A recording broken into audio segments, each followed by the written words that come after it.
Eu vou falar um pouco hoje de Nietzsche e a influência que Nietzsche teve para a psicanálise de Freud. A relação entre Freud e Nietzsche pode ser considerada a partir de duas perspectivas básicas, históricas e doutrinárias. História. No ponto de vista histórico, devemos olhar principalmente a relação de Freud com a filosofia. Ao contrário do que o próprio Freud disse muitas vezes, a influência da filosofia em sua formação intelectual foi de suma importância. Através de sua correspondência com o jovem, sabemos que ele leu Feuerbach, Strauss, Aristóteles, traduziu Stuart Mill e assistiu os cursos de Brentano. Sob a influência desse último, ele pensou seriamente em se inscrever na faculdade de filosofia e fazer um doutorado, mas eventualmente esse desejo não foi cumprido.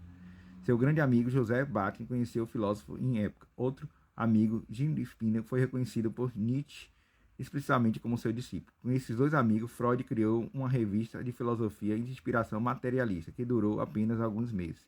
Mais tarde, em 1908, quando a psicanálise já foi fundada, a genealogia da moral de Nietzsche foi objeto de sessões de psicanálise na quarta-feira. Em 1911, Alfred Adler considera a neurose causada por desejo excessivo de poder e se separou definitivamente de Freud. Em 1912, após o congresso psicanalítico em Weimar, durante o qual um grupo fez uma vítima à irmã do filósofo, Elizabeth Low André Salomé, amiga e discípula de Nietzsche, entrou para o movimento psicanalítico. Muitos dos seguidores de Freud tentaram estabelecer relação entre o professor e o filósofo alemão. Por exemplo, o jovem renegar Otto Gross, Otto Rank, Adolf Ring e o próprio Freud teve por vezes Nietzsche como percursor intuitivo da psicanálise. A doutrina. No ponto de vista doutrinal, a influência de Nietzsche sobre Freud pode ser vista em muitas questões, como o inconsciente e a origem da consciência moral. O tema básico comum a ambos os pensadores representa a derivação do alto partir do baixo. Tudo que parece nobre e puro seria nada mais do que uma sublimação de unidade. Na verdade, o cristianismo e a moral da civilização ocidental são a principal causa da neurose. Como Freud afirma claramente, você pode ver, por exemplo, a moral sexual civilizada, a doença nervosa moderna, 1908, em 5 lições de psicanálise.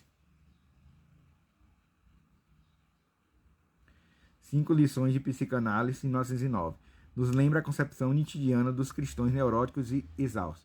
A neurose substitui nosso tempo um convento em que eles usaram para retirar todas as pessoas a quem a vida tinha decepcionado ou quem se sentiram muito fracos por lidar com isso.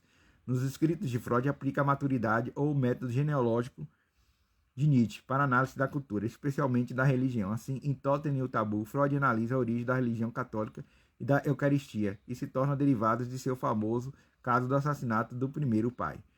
O mito cristão, o pecado original do homem, significa, sem sombra de dúvida, uma ofensa cometida contra o Deus Pai.